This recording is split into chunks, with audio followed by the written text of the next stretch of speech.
Hi there, World Explorer. Whether you're watching from a mountain hut or a megacity penthouse, I want to know, so leave a comment. And hey, if this video made you grin even a little, hit that share button like it owes you money. Let's begin. Monday, February 11th. A pale, blush-colored envelope rested on the desk. Talia's eyes sparkled as she leaned toward Victor, her fingers gently squeezing his shoulders in jest. Well, she said with a playful glint. Looks like someone's got a Valentine. A secret admirer, huh, Victor? Gotta be Talia, she added, smirking with mischief. Victor handled the envelope as if it were a fragile artifact, flipping it back and forth with mild uncertainty. Thought it might be a birthday card, he mumbled, but that's not until next month. The elegant handwriting across the front, to Victor Hale, had been underlined twice, leaving no room for confusion. It's definitely yours, Talia quipped. She'd only met him the week before, Wednesday or maybe Thursday, and he still hadn't adjusted to her casual, confident manner. She'd already shortened his name to Victor, a nickname he hadn't heard in years. Even to his ears, it sounded foreign. Victor had been part of the planning department for over 20 years, most of that time in junior roles. Only 18 months ago had he been promoted to chief planner. Talia, meanwhile, was the latest in a line of temporary hires, part of Barton Valley Borough Council's endless churn of short-term planners. They regularly relied on temps to manage the everyday essentials, form letters, applications, back and forths with residents and professionals. HR, led with iron efficiency by the ever-formidable Mrs. Helena Blakewood, ensured a steady stream of newcomers flowing in and out. Talia, he could never quite recall her middle name, worked part-time hours, just 10 to 2 on weekdays. Victor guessed she was a young mother, probably working around the school day. She couldn't be more than 20-something, nearly half his age. Young enough, he thought with a sigh, to be his daughter. His own twin girls were away at university, one in Bristol, the other in Newcastle, which meant frequent weekend road trips for drop-offs and visits. With Diana, his wife, now serving as mayor of Barton Valley, most of those family logistics had fallen to him. Still, Victor had to admit Talia was eye-catching. Average height, quick to smile, full of energy that somehow made their bleak little office feel just a bit less dreary. Looks handwritten, he murmured, studying the ink, but I don't recognize it. Same, Talia replied. At first I thought, who sends birthday cards in February? March babies, sure, Easter's still a way off, and your anniversary isn't till summer. Has to be a Valentine, don't you think? I don't know, she added, squinting. I'm not even sure it is handwritten. You think? Victor held the card closer and slipped on his reading glasses. It's in blue ink, not black. Feels personal. It's printed, Talia said. See that V? It's the same typeface Vicky uses in her email sign-off, Shelley script. Recognized it immediately. Always liked the way her T loops in her surname. A flicker of hope passed through Victor. Maybe the card was from Diana. It was unlikely, sure, but not impossible. The last thing he needed was any kind of misunderstanding. Guess I should open it, he said at last. Obviously, Talia said, grinning. Let's find out. She? He asked, raising an eyebrow. Of course it's a she, Talia laughed. Would be tragic if a guy like you only got Valentines from other blokes. I'm married, he said firmly, lifting his left hand so the wedding ring caught the light. Happily married, he added, a note of caution in his tone. Great. Now open the card already. We're dying here. Victor laughed softly. Wouldn't want to leave you in suspense. Oh, wouldn't we? She replied, voice low. Her teasing paused for the briefest second. Her eyebrows lifted slightly. The smile faltered, then returned, wider than before. When she smiled like that, her whole face came alive, warm, animated, eyes crinkling in the corners with a sincerity that drew people in. No tricks yet, huh, Victor? She added, still half joking. Then came her laugh, full-bodied, rich, the kind of laugh that made you laugh just hearing it. It hit Victor unexpectedly. Whoever she was with, that man must laugh with her often. He and Diana used to, too. He could remember if he tried. Midnight on Christmas Eve. That was the last real moment. Since then, it had all been meetings, council duties, the local development plan, tax hearings. Life swallowed them both whole. He turned the envelope over once more, gently ran a finger along the seal, and pulled the card free. The paper made a soft tearing sound as it opened. A bright red heart filled the front, encircled by tiny roses hanging from thin ribbons. "Happy Valentine's Day," Talia read over his shoulder. "Wow, big heart, roses, ribbons, not holding back, are they?" "It's nice," Victor said.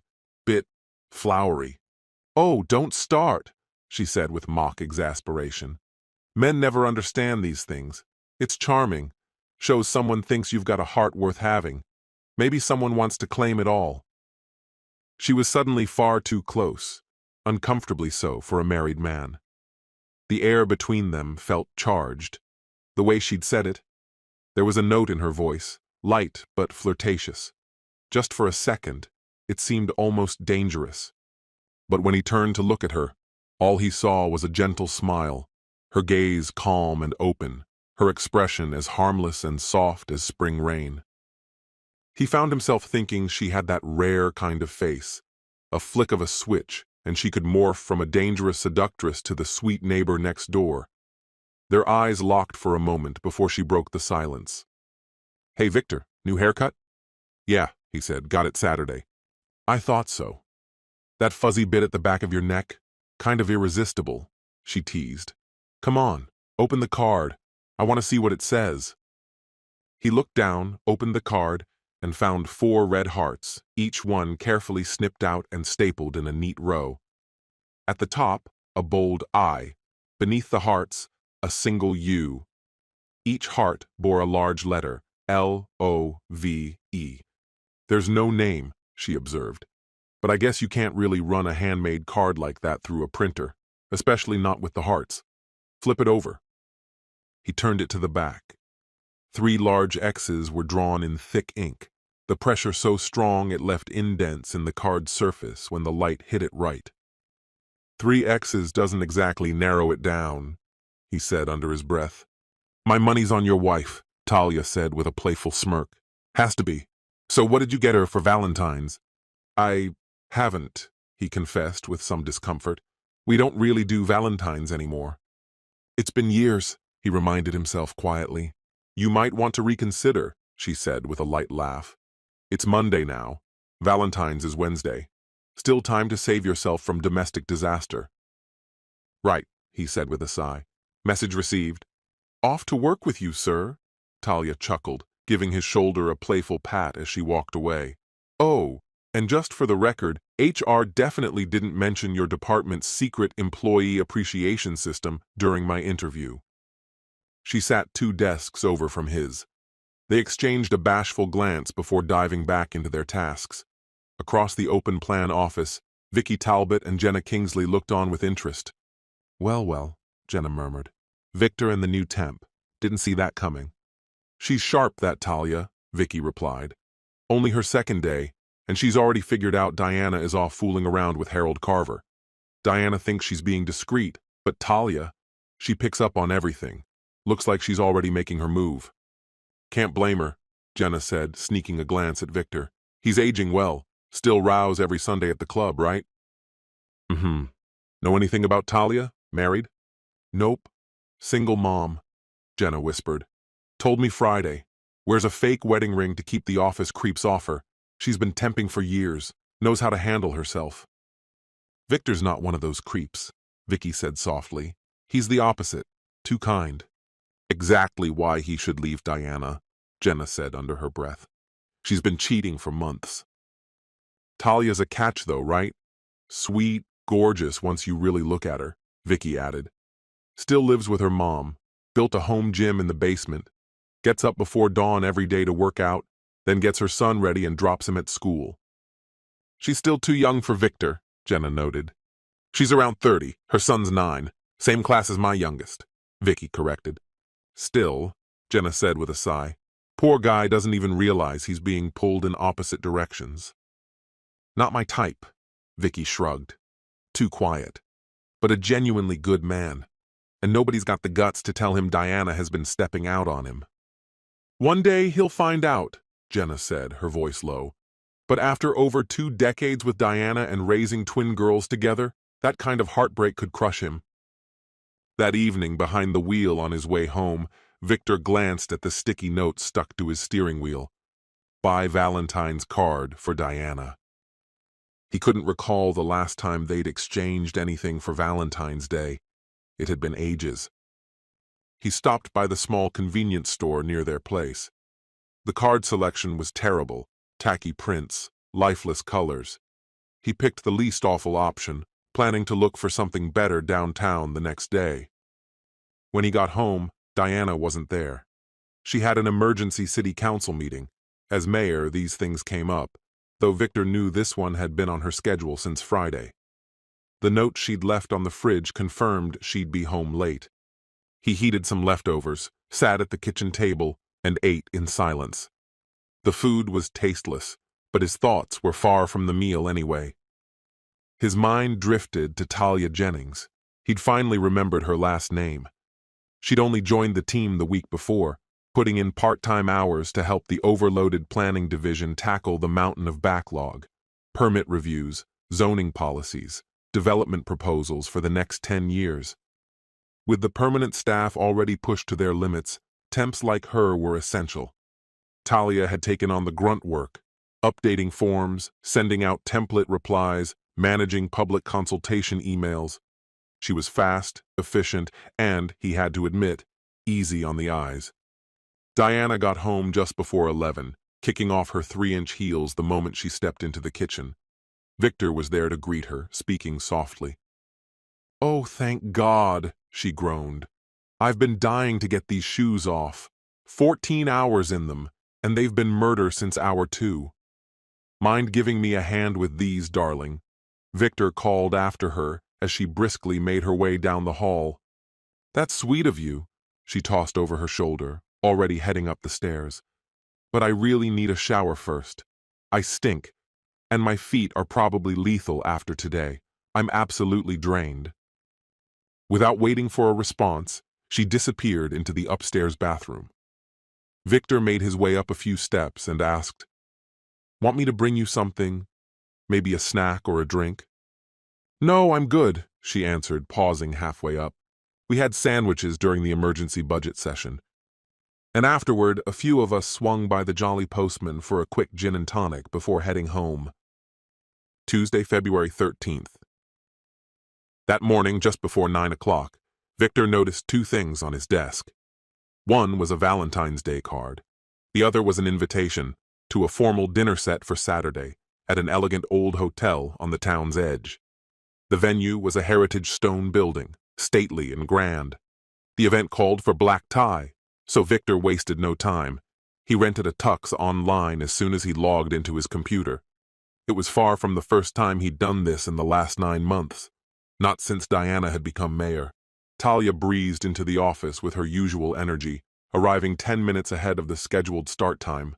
She dropped her bag on her desk and gave Victor her classic combination of an arched eyebrow and a playful grin. He returned the smile and waved. It seemed like she'd practically bounced across the room. As she drew closer, he slid open a drawer and pulled out another envelope. He set it neatly on top of the one that had arrived the day before. "Ooh, another mystery message?" she teased, resting a hand on his shoulder and leaning in, her perfume drifting toward him.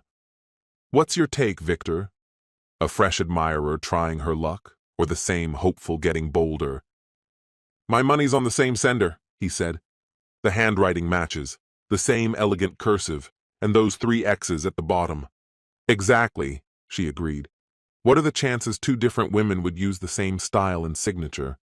Unless someone saw the first one and decided to imitate it just to stir the pot." "So," she asked, "what did your wife think when you told her about the card?" "Honestly," Victor said, "by the time she got back from her meeting, I'd forgotten all about it. If she was the one who sent it, she didn't mention a thing, not a single clue." "Well, she is the mayor," Talia chuckled. "People say she's always got a full plate. What's it like having your wife as your boss?"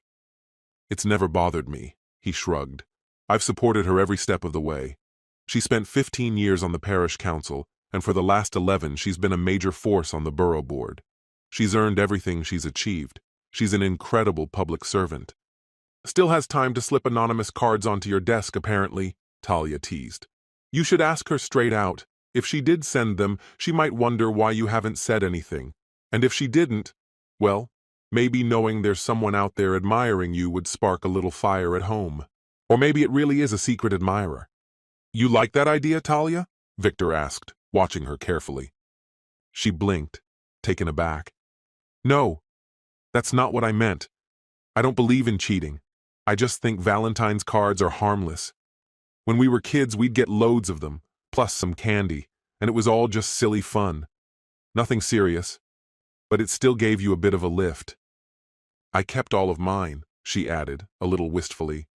One had this amazing poem. I never figured out who sent it. Then we graduated, I moved away, and the cards just stopped. I'm guessing you remember every single one of those cards, she said. Victor laughed. Not really, I didn't get any. Wait, what? Not one? Not a single card. Not in school. Not in university. Diana was the first person I ever exchanged one with, when I was 24. I even wrote a few poems in those early ones. I knew you were a romantic, she said, grinning. Did this one have a poem too? Nope, he said, flipping the card open. A small slip of paper fluttered to the floor. It's a ticket, he said, surprised. For that fancy Valentine's dinner. Only one seat, he added. I've seen this event advertised. It's black tie, live swing band, classy venue. Yeah, the posters are everywhere, Talia confirmed. And it's no buffet. It's a full 3-course dinner with wine. You know what this means, right, Victor? He sighed. Yeah, it means I had to rent a tuxedo this morning. No, Victor, it means you're going to be seated next to whoever sent the card. Your secret Valentine, this Saturday. Great, he said with a grin. So if I find myself sitting next to some ancient duchess dripping in diamonds who wants to whisk me off on a honeymoon cruise before handing me her fortune, I'll try not to grope her knee. Not until you've seen who's sitting on your other side, Talia laughed. Could be Diana, or someone in this office with a secret crush. They looked around the room. Well, Vicky's 32, married to Darren, and has 2 kids, so not her. Talia took charge of the countdown. Jenna, just 23, recently got engaged to Jason, who works as a roofer. Word around is they're setting a spring wedding, sometime in April. Carrie, now 28, married again last year, husband number 2.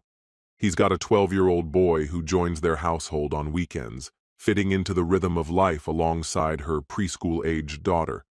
Carrie's ex lives in London. He drops in monthly, picks up their daughter for a Saturday outing, then returns her by evening.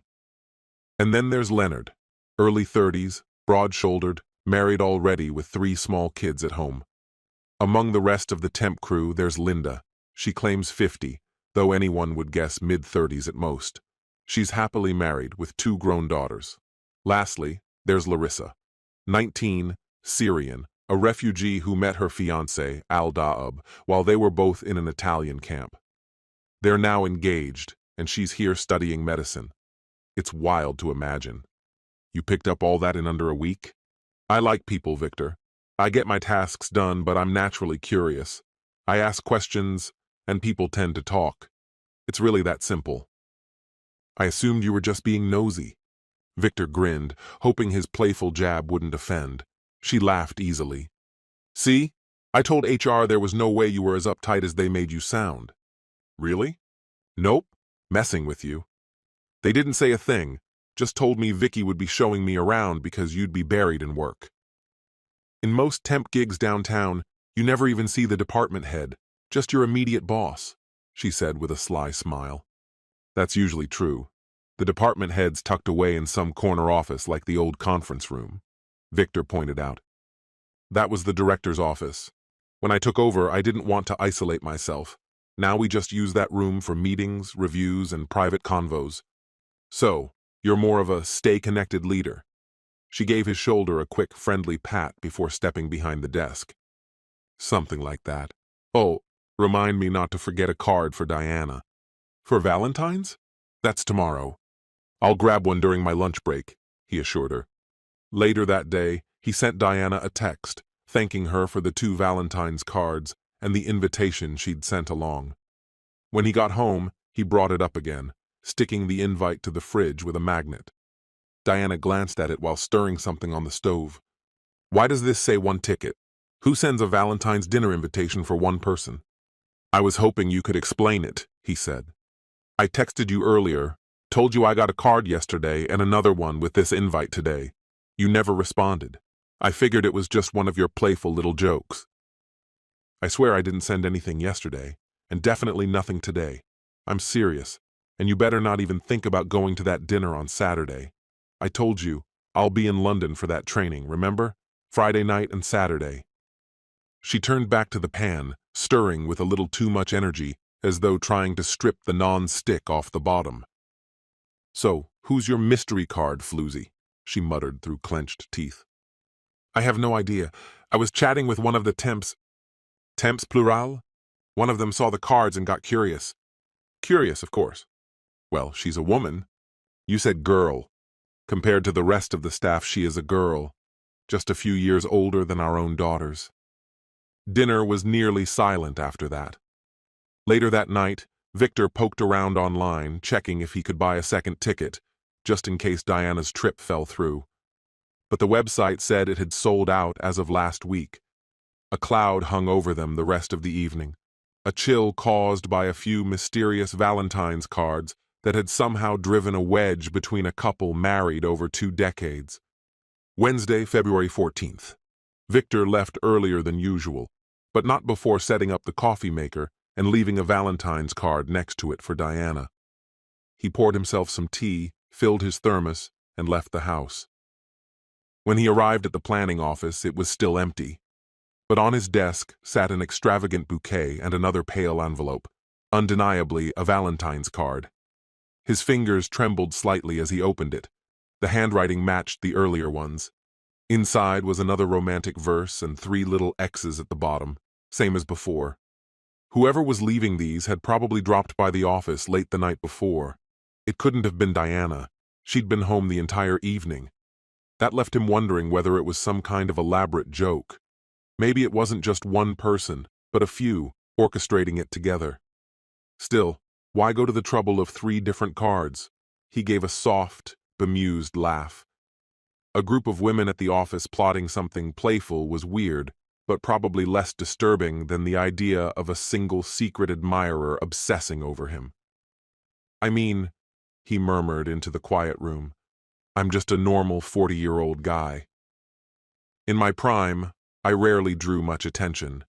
Now, years later, I'm a middle-aged man with 2 kids in university, living a quiet life with a brilliant, beautiful wife and a well-worn routine that suits us both."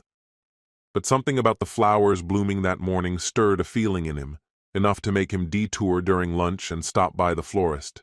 He figured he'd bring a bouquet home himself. With no mayoral obligations on Diana's calendar that day, she could sleep in a bit. And just in case she decided to go out or run errands, Victor didn't want to risk having a delivery arrive to an empty house. That evening, when he came through the door, a Valentine's Day card lay on the table, Diana's familiar handwriting signed inside. A post-it on the fridge let him know she'd headed out to her usual monthly neighborhood committee meeting, one of the many recurring dates he knew by heart from her schedule. She'd cooked dinner ahead of time and left instructions to warm it up. As he ate alone, his mind kept circling back to the other Valentine's cards he'd gotten lately. Were they actually from Diana?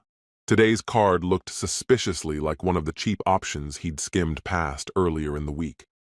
He'd ultimately picked something nicer, a card he'd placed out for her on Wednesday. Still tired from endless planning sessions and clouded by confusion, he set the bouquet in a vase and went to bed long before Diana returned home. By the time she woke the next morning, Victor had already left. It was Thursday, February 15th. And now another Valentine's card had landed on his desk. This one featured a glossy, pre-printed message, and, tucked inside, a reservation slip for a luxury hotel suite scheduled for Saturday night. The confirmation, printed on formal stationery, included no listed rate, just a red stamp declaring the room had been fully paid in cash. Resting beside the card was a tidy little gift box. Inside were 3 pairs of silk boxer briefs. Victor had never worn boxers before. He'd always stuck with jock straps and didn't see much reason to switch now. A small note in the box gave specific instructions. Wear 1 pair Saturday night and pack the other 2.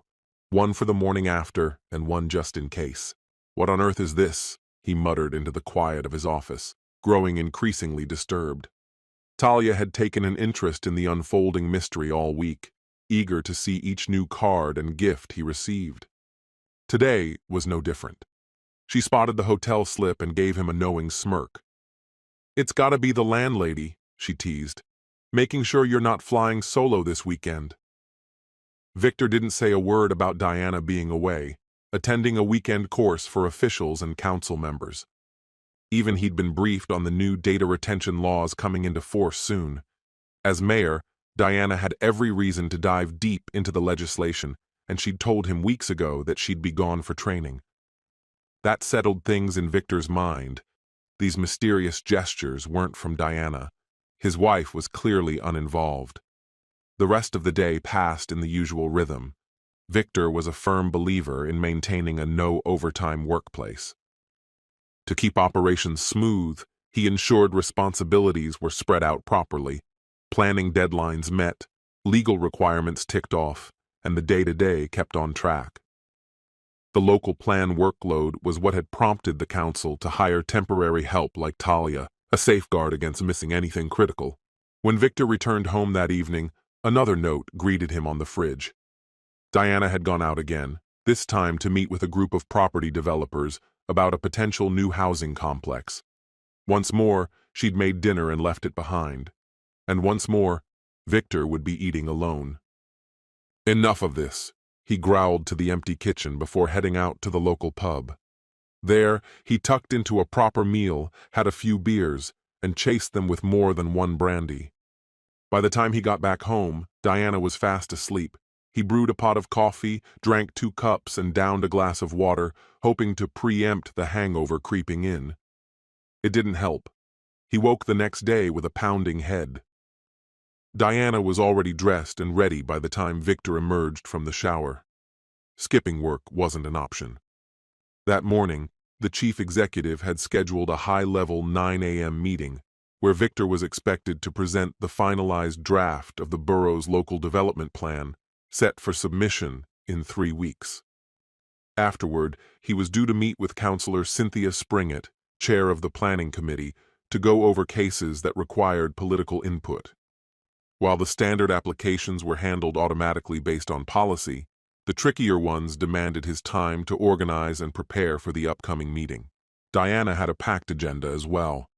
A mid-morning briefing with the chief executive, followed by a train to London for her weekend seminar on the new data rules. She'd be staying over Friday and Saturday nights and planned to fit in some shopping in the West End before the course began. Victor dropped her at the council offices just before 9, and since they were running a little late, he headed straight for his meeting. Diana, attending in a passive role, used the chance to prepare for her own session. Once the discussion wrapped up, the key players, Chief of Staff Matt Jennings, Deputy Janice Merton, Council Leader Bob Roberts, and Mayor Diana Hale, moved on to the executive suite for a strategy meeting to prepare for Monday night's full council assembly. Returning to his own desk, Victor found yet another Valentine card waiting for him. This one stood out with a bright orange-red envelope, nothing like the dull office standard mail he was used to. Talia, already hovering nearby, clearly hadn't moved far, waiting to catch his reaction. "Hey, Victor," she grinned, eyes dancing. "That meeting go well?" She timed her arrival with precision, making sure she'd intercept him the second he made it back to his desk. "Same old routine," he grumbled, hesitating briefly before sinking into his chair. "I take it you're here to witness me open the newest one?" "Of course," she replied with a grin. "I checked your desk the moment I walked in. If we still had kettles in the break room, I might have steamed it open like a detective." All right. No need for dramatics," Victor said, smirking as he reached for the envelope. This one had a slightly different feel from the rest, simpler in design, though still clearly chosen with care. The front showed a champagne bottle nestled in ice, flanked by flutes brimming with bubbly, wrapped in ribbons and streamers. Less flashy, perhaps, but no less elegant. Inside, the card lacked the typical pop-up flourish. Instead, a clean, refined message was printed in stylish lettering. Looking forward to the Valentine's Ball this Saturday. Hope you are too. Keep it hush-hush from the cat's wife. Let the mice have their mischief. Also inside was a luxury gift card, redeemable for a full grooming experience at an elite men's spa. Haircut, close shave, massage, manicure, pedicure, the works. Well, this one's bold, Talia remarked. You get to be pampered, she added, raising an eyebrow. And someone gets the pleasure of your company all spiffed up. No stray toenails to dodge. You have to go, Victor. Don't you want to know who this mystery woman is who keeps spoiling you? I can't do that, Talia, Victor replied firmly. You're forgetting, I'm married. Then bring your wife, she shot back. Let her soak up the atmosphere. Fancy hotel, romantic evening, the whole package. There's only one ticket. So? Buy an extra. Sure, it's too late to mail one, but they could hold it at the front desk. No chance, he said. I checked the website Tuesday night. Sold out. Then go solo. Show up early, get the room sorted, let your wife relax a bit, order champagne, make it special. Then she can join you for the big reveal. She'd love it, especially when you both find out who's been behind this whole escapade. And hey, it's all prepaid, so why not enjoy it? Not happening. Diana is in London this weekend. That training seminar. She won't be back till Sunday afternoon. Talia leaned closer, her voice soft and laced with suggestion. Ever wonder if that course is a cover? What if she's planning a surprise, showing up at the ball, sweeping you off your feet? Victor, clearly uncomfortable and eager to shut down the conversation, muttered, I'll think about it, and waved her off to continue her work. Roughly 20 minutes later, his phone buzzed. Diana was at reception, ready to be picked up. He drove her to the train station, and on the way, casually brought up the new Valentine's card and the spa voucher. You just had a haircut, she pointed out. Yeah, just the usual trim. This is more like a full upgrade, everything but waxing, he joked. She grinned as she swung her overnight bag out of the car. As long as you don't do anything, I wouldn't. After she left, Victor returned to his desk but couldn't settle. His mind kept circling back to the notes, the gifts, the anonymous admirer. By noon, he gave up on paperwork and headed to a construction site, hoping the physical exertion would clear his thoughts. It didn't. Instead of going back afterward, he clocked out early. The house was cold and quiet when he arrived. On the floor inside the door, he found a missed delivery notice. His neighbor had signed for a package.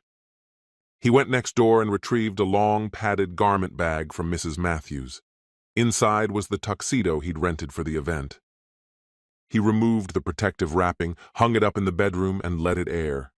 Meanwhile, on the nearly empty Friday morning express to London, Diana slid her travel bag onto the seat beside her, rather than lifting it overhead.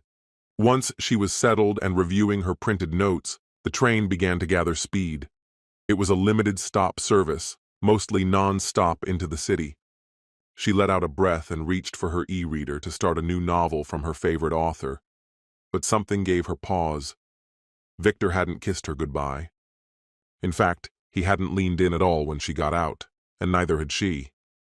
They'd just parted. The realization startled her. She set the clipboard down in her lap, thoughtful. When had they stopped greeting each other with kisses? Even simple hellos had become rare. They had shared 22 years together and been married for 21 of those. There was a time when they'd never let a day start or end without a kiss.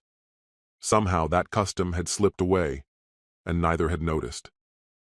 The truth? She'd been so wrapped up in her own secret that Victor had faded into the background. Now here she was, off for a romantic weekend with Harold, while someone else was vying for Victor's attention with deliberate, affectionate gestures.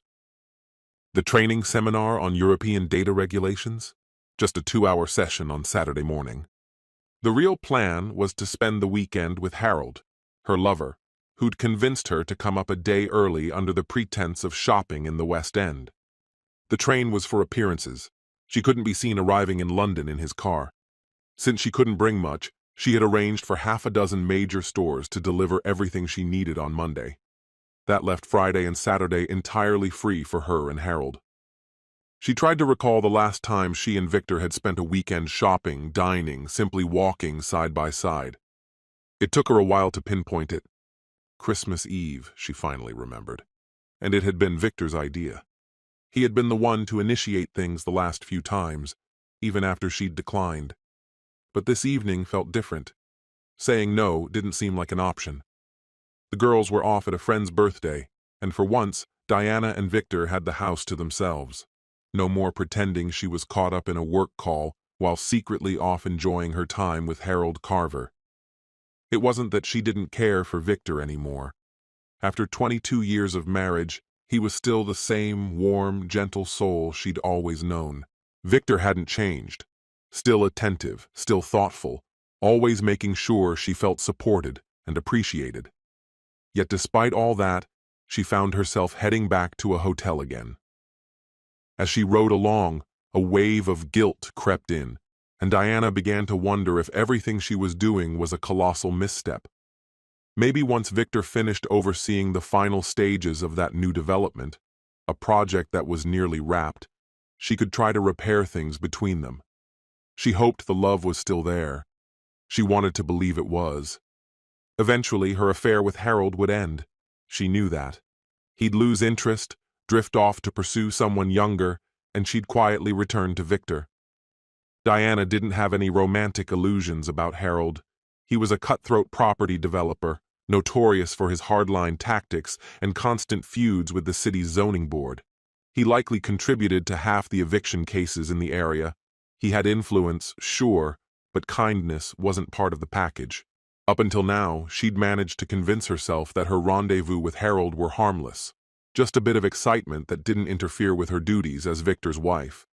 But the truth had become impossible to ignore. She had been neglecting her husband, and now it looked like another woman had noticed. Someone had started sending him Valentine cards and had even invited him to some over-the-top Valentine's gala. Diana thought maybe this weekend should be the final chapter. Perhaps tonight or tomorrow she'd end it with Harold and start trying to save her marriage before she lost it entirely. Just as she was wrestling with this decision, her phone buzzed. The screen lit up with Counselor 1 Inch, her private nickname for Harold, in case Victor ever glanced over. "What does he want now?" she muttered under her breath. She answered the call with a clipped, "What is it?" "Hey, beautiful. Bad time. Sorry," Harold said. "Had a couple meetings this morning, but honestly, I can't stop thinking about your husband.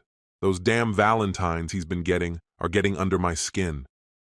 "Oh, those!" Her voice was flat. "Yeah, I remember you mentioned one came in earlier this week. Big whoop. Good for Victor. Someone clearly has low standards." "He's hardly any kind of catch," Harold scoffed. "Is that so? Then why am I in your bed and not his?" She shot back, irritation bubbling up. "Because you're the best of the best," he said smugly. "And I go after what I want. Listen, babe, I know you're on the train. I just hit the city outskirts, so we'll probably get to the hotel around the same time. I'll settle in and get us some food and coffee sent up while you're on the tube, okay?" "Sure," she sighed. "See you in about 45 minutes. After checking in, Diana asked the front desk for an extra key card and took the elevator to the top floor. When she entered the suite, she heard raised voices. Harold's, clearly furious, echoed from the living room. Her overnight bag was already there. Moments later, he launched his phone against the wall, where it shattered on impact. "What happened?" she asked, placing a gentle hand on his arm before he could step on the broken pieces. He stood barefoot, wrapped in a hotel robe, clearly showered and waiting for her. His cheeks were red with anger. "Your lovely husband just screwed up my Osborne Road project," he growled. "He decided to do an on-site inspection today." "He personally went to the site?" she asked, stunned. "Yep. Showed up to sign off on the foundation, took one look at the trench, and declared it too shallow." "Was he wrong?" Harold's eyes narrowed. The regulations are absurd. Everyone cuts corners. Normally Leonard from the planning department or his old boss just signs off and we're good. Maybe after a little incentive. Harold, tell me you didn't, she said, worried. Maybe I did. So what? He said, not even pretending to deny it. The foreman's supposed to make judgment calls based on what's happening on the ground. But Victor had him dig out part of the trench, and it came up 4 inches short. Now I've got to redo everything, deepen the trench and pour new concrete. Can't you just add more concrete on top? No one's going to see it. It's underground, she suggested. Not possible. I'm already maxed out on the building height. I've got 4 floors packed in tight, and the top one barely clears the ceiling code because of the heating system. If I go even a few inches higher, I lose 6 prime units with killer views. That's nearly $2 million in revenue down the drain. But Victor never does these inspections himself. He always sends Leonard. Exactly. That's why I think he was just trying to get out of the office. I stopped by yesterday. He was holding court with a bunch of women showing off his Valentine cards, even had a vase of pansies on his desk. Maybe it bothered him that no one at home gave him anything, she said bitterly. Yeah, well, lucky me, I got to be the one he took it out on. You don't think he knows anything, do you? About us? She asked, suddenly tense. Not a chance, Harold said firmly. We've played it smart. No one at work has a clue. Since you're already here, we might as well move fast. Then we can unwind over a cup of tea. It was early on Saturday, February 17th. Diana was out of town and wouldn't be returning until Sunday afternoon, leaving Victor alone when the mail arrived just after 9. Buried among the usual stack of envelopes and circulars was the 6th Valentine's card. The handwriting was familiar, just like the others. Can't wait to see you tonight, my love. P.S.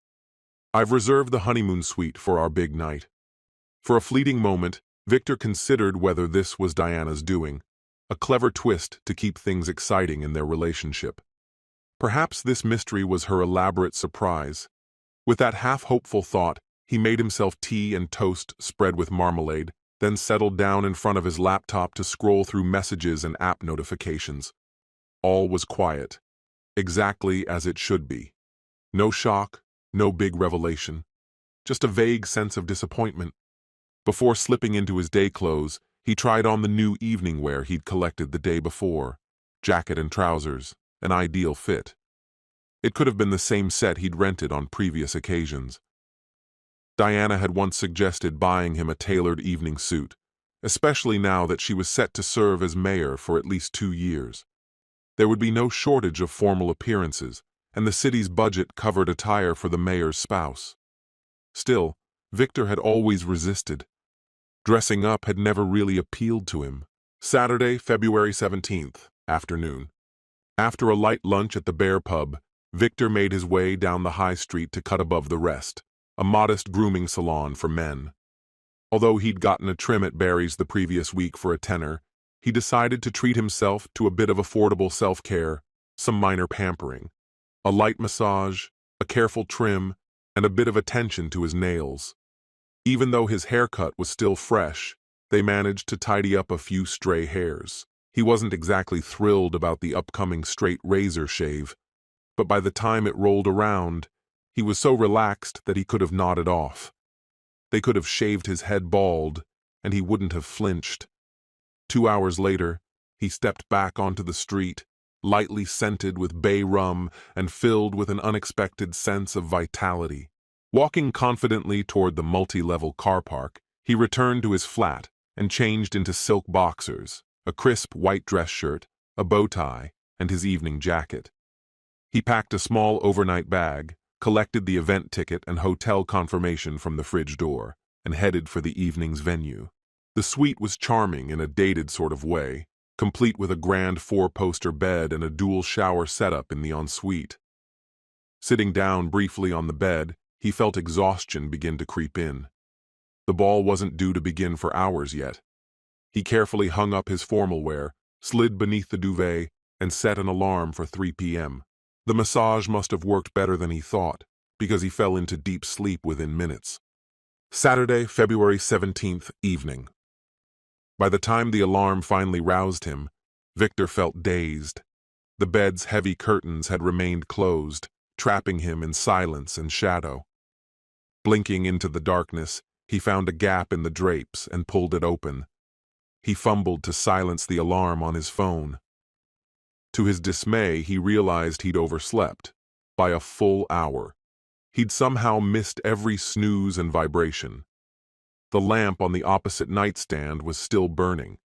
A splash of cold water brought clarity back to his vision, and that's when he noticed something that didn't belong. The bathroom shelf now held unfamiliar toiletries, feminine ones. Confused, he checked the wardrobe. Alongside his clothes were several women's outfits, neatly hung. Whoever was sharing this suite with him, it wasn't Diana. The garments didn't match her style at all, and in any case she was tied up, yesterday and again today, busy with her own schedule. Rushing to get ready, he fumbled with the bow tie 3 times before getting it right. His phone showed he was now 20 minutes behind schedule, and the battery was nearly dead.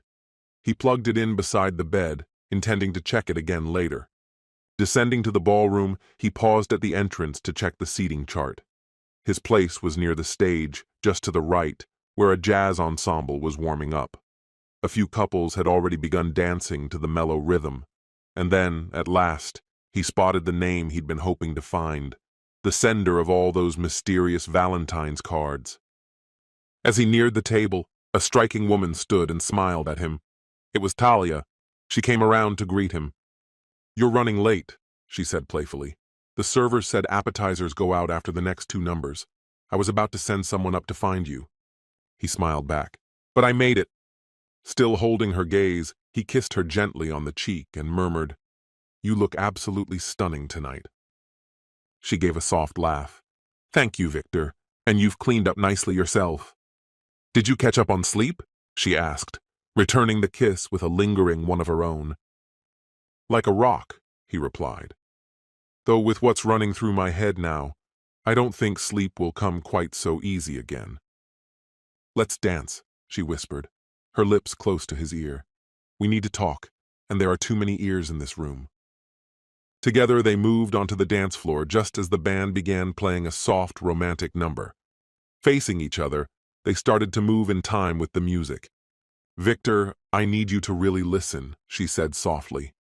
"No interruptions, no stepping away. Just hear me out, start to finish. Can you do that?" He eased his grip, then wrapped his arms around her again, this time more firmly. Their faces touched, and their steps matched the music. Talia leaned into him as they glided in rhythm. "We're being watched," she whispered. "What's happening tonight? And through the weekend, it's bigger than you think. Someone's hiding something, and they're planning to use it against you." Victor held her even closer. "Right now, all I see is you," he said. "And Diana made it clear she didn't want me here tonight." "Don't speak," she murmured. He nodded silently. "I'm here," she said, "because I'm being blackmailed." "I know," he said with quiet certainty. "And I already figured out who's behind it." "Victor, don't go. Please, just hear me out. If circumstances were different, I'd be the first to take your hand and dance without hesitation. You're a decent man, and it breaks my heart how your wife treats you. She's not worthy of you. She's spiteful and ignorant." She lifted her chin, eyes locking with his. "I'm sorry. I'm just so angry about what she's putting you through, what she's doing to both of us. That's the truth.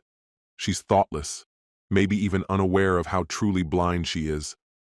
Victor gave her a gentle spin, then continued the slow rhythm of their dance. "Then tell me, why are they blackmailing you?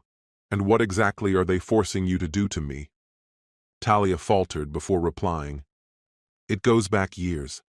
My mother and I were involved in something serious. Someone uncovered it, and now we're both under threat. She won't say who, it's all vague, but whoever it is, they've got enough dirt to ruin her life and maybe even get me arrested." "I already know who's pulling the strings," Victor said, his voice low and tense. "You do?" she asked, searching his face.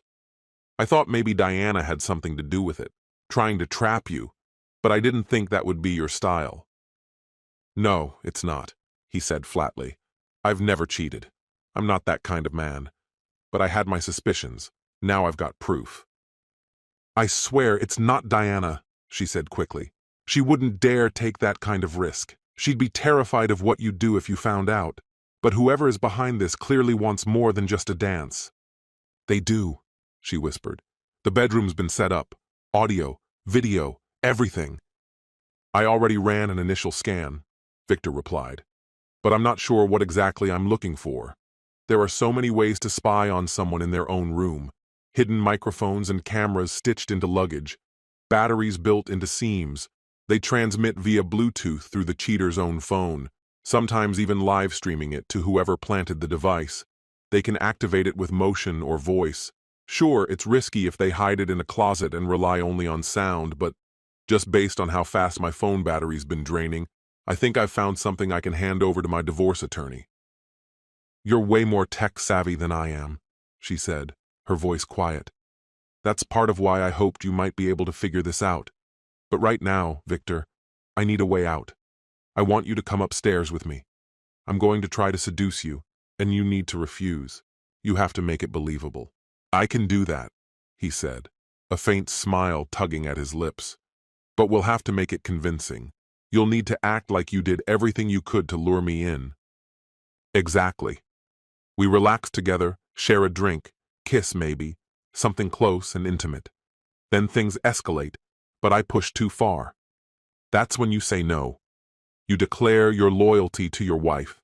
I'll act desperate, try again, strip down, cry, do whatever it takes to make it seem real. But in the end, you walk away untouched. I've got it, Victor nodded. Then he raised an eyebrow. But if we're keeping things above board, why do you have condoms in the bathroom? I never said I wouldn't sleep with you, Victor, she said, her tone steady. The condoms are there just in case I misread you. Most men I've trusted have taken more from me than I was ready to give. I've never had a real relationship, so I never used birth control.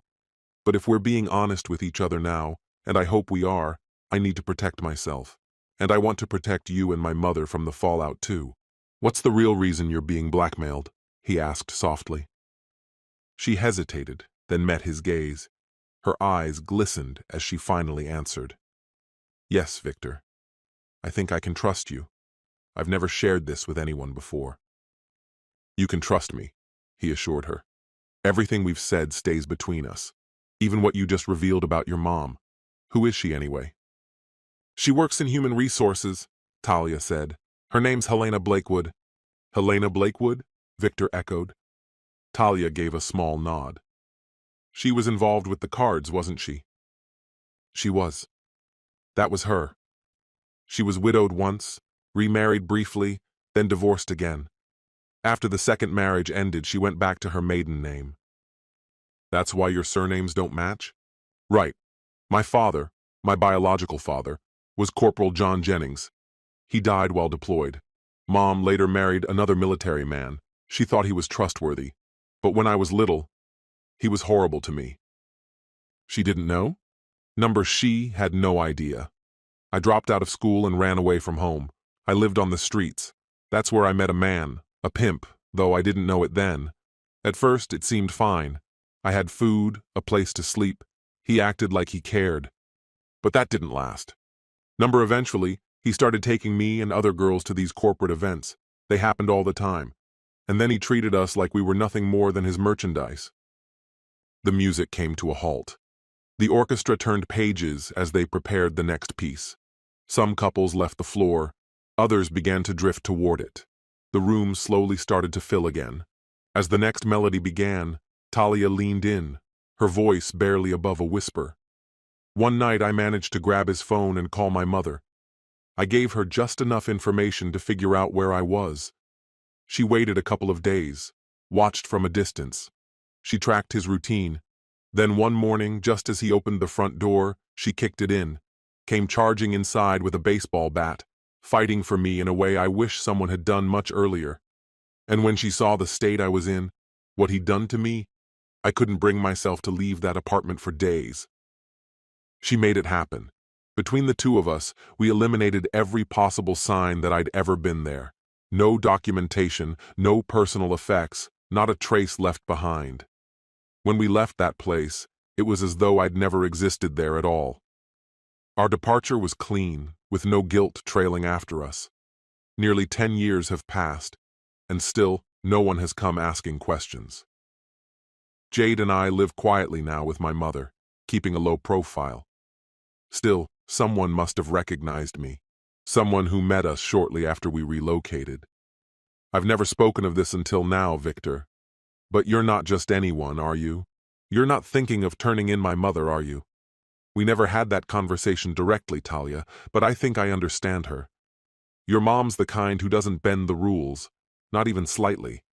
That kind of rigidity usually comes from a military background. She's resolute, structured, and would go to any length to protect those close to her. You and your mom are safe, Talia. With what I've got on Harold Carver and the mayor, everyone who matters has strong motivation to let this lie undisturbed. Just then, the band began playing again. The lead musician announced a brief pause for dinner. Want to go up to your room for a while, Victor? No, he said. Let's have dinner. And I'd like a few more dances with you after that. Let's just keep the drinks slow so you can head home safely when we sneak off later. Hand in hand, they made their way back to their table. I booked a second room, Talia. It's not quite as posh as the one Carver arranged, but it's secure. No eyes or ears on us. I dropped my bag in there earlier. So you were expecting something shady? I had my suspicions, he said honestly. Think about it, Talia. What woman sends an old guy like me a Valentine's invite, covers the hotel, the perks, and doesn't ask a single question? You don't give yourself enough credit, Victor. Any woman would be lucky to be with you, especially tonight. You're dressed like Bond, you smell incredible, and you've got that quiet, confident charm that's rare these days. He chuckled under his breath. You seem more confident, too. I got the sense you picked up on how I felt while we were dancing. I hope it wasn't too forward. She laughed. No need to say sorry. It was sweet, and weird as tonight is, I think I'm actually going to enjoy it. You've got a second room. Want some company later, either way? I do. And yes, after. For some time now, Victor had suspected another man was encroaching on his marriage.